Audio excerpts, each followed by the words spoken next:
I met a guy online a few months ago named Fred. My nickname was Strawberry. Sorry. I named him Chocolate. Last time I spoke, he was in New York City. All of a sudden, he vanished, and I thought he died. About a week ago, he texted me. Well, we did research, and joining us from North Carolina is the man in those photos. And his name is not Fred, his real name is Mark.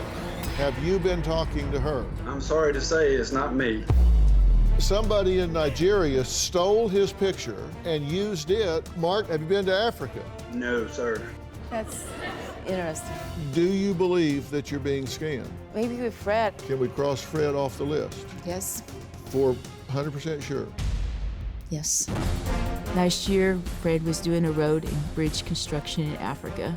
He could not get access to his money because his bank card expired shortly after he got to Africa. Fred found out if he could go to Jamaica, he could get access to his money by getting a debit card. I sent him $300 so he can get on a boat from Africa to Jamaica. Since arriving in Jamaica, he has had all kinds of problems.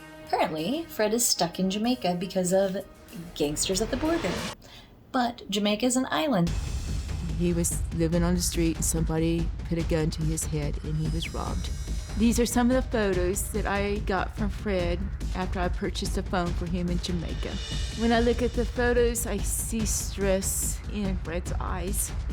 Fred has had a lot of problems accessing his money. One time he went to the credit union and the taxi dropped him off. Gangsters got a hold of him, tied him up and beat him with an iron rod and held him there for about 3 days. And they sent me text messages that they were going to kill him. I didn't have any money.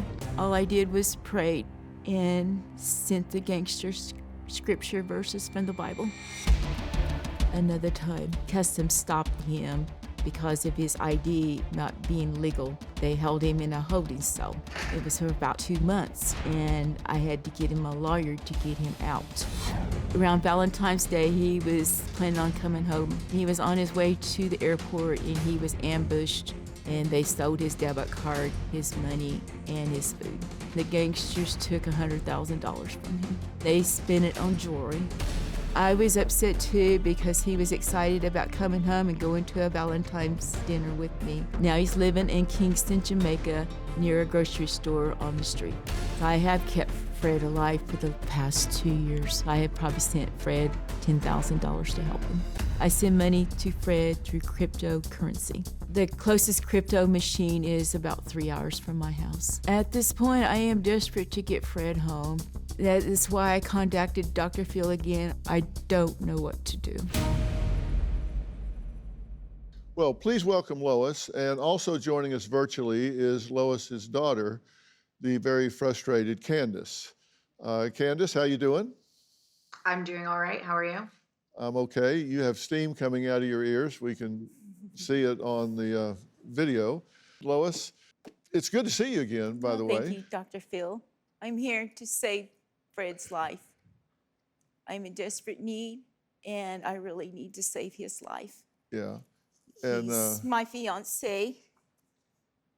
Right. And I need to get him home from Jamaica and get him out of his misery and my misery. It's been 2 years trying to get him back to the States. He lives in Oklahoma.